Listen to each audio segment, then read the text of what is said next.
देखिए, दरगाह डिग्गी बाज़ार पे जो गेस्ट हाउस में सानिया हुआ था, जिसमें ज़ायरीन ख्वाजा चल गए थे, आज एक उस हिंदू बेटी का भी इंतकाल हो गया है। गुजरात की हैं। कुल मिला के मरने वाले 5 लोग हैं और ज़ख्मी भी कितने हुए? ज़ख्मी दो ज़ख्मी हैं। तो अंजुमन सैयदादा को दामे ख़ाजा ने सबको मरने वालों को 1-1 लाख रुपए और जो ज़ख्मी हुए उनको 50-50 हज़ार रुपये। तीसरी चीज़ ये कि उनको पहुंचाने का एम्बुलेंस में इंतज़ाम भी हम कर रहे हैं और जो यहाँ ज़ख्मी है उनके खाने पीने का, रहने की तमाम व्यवस्था हम कर रहे हैं, क्योंकि ज़ायरीन ख्वाजा से जो डायरेक्ट संबंध है वो गरीब नाज के खादमों का 800 साल से। ये हमारा कर्तव्य है, हमारा फ़र्ज़ है, ये कोई हम एहसान नहीं कर रहे हैं। इट्स आ ड्यूटी जो हम 800 साल से निभा रहे हैं। जब दरगाह के गेट पे गोली चली थी तब भी हम ही लोग धरने पे बैठे थे और कर्फ्यू लगा था, तो तमाम क्षेत्रवासियों को हमने खाने पीने का प्रबंध भी हमने किया था। जब दरगाह में 11 अक्टूबर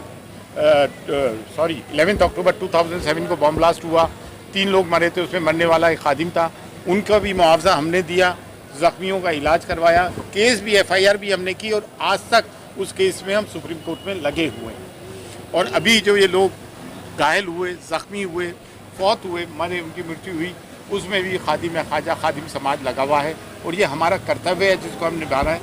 और हमारी अल्लाह से दुआ है मरने वाला की आत्मा को शांति, जो ज़ख्मी हो गए वो जल्द सेहतियाब हों, उनके पीछे वालों को अल्लाह सब्र अता फरमाए। सर, दरगाह कमेटी भी जुड़ी हुई है दरगाह से, तो उसकी तरफ से क्या इंतजाम? देखिए, दरगाह कमेटी की तरफ से कभी क्या इंतजाम हुआ? जब गोली चली तब नहीं थे।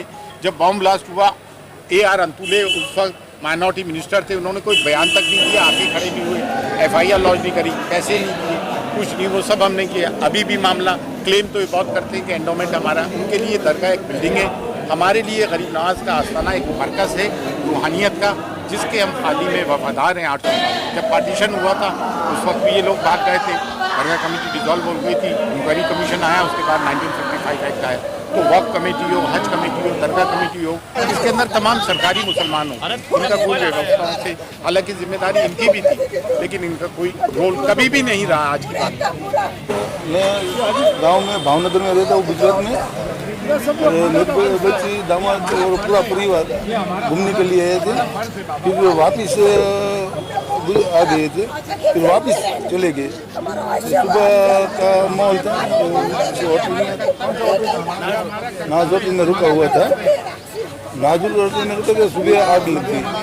तो ऐसे मालूम पड़ता है कि कोई उसका स्टाफ बाहर से शटर लगा के चला गया। ऐसी बात नहीं मिलती हमको। मैं तो शुक्रवार के दिन सुबह वो मेरे नहीं, यहाँ से मेरा समझी है नहीं, सुरेश भाई ने फ़ोन किया था कि ऐसी घटना हो गई है। तो मैंने बोला कि कोई दिक्कत आ गई कि कुछ है ही नहीं। तो बोला कि आप पूरा मामला लिख लो, क्या है हकीकत, बाद में मुझे कॉल करो। तो बाद में बोला कि जल गई है दोनों। तो बोला क्या परिस्थिति है? कि बोला कि आपकी बच्ची ज़्यादा है। तो फ़ौरन में निकल गया। अभी कौन एक्सपायर हुआ है, क्या नाम है उनका? अल्पा बेन। कहाँ की रहने वाली है? भावनगर, गुजरात। लगभग कितने साल की है? 35 साल। कब हुई थी शादी? उसकी शादी तो बाहर में। कोई बच्चे बच्चे भी हैं क्या? नहीं है। किनसे हुई थी शादी? और धवल कुमार।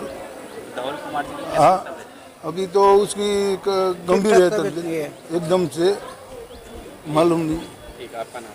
मेरा नाम है रमेश भाई हवलिया। आप क्या लगता है? हूँ उसका बच्ची का पिता हूँ।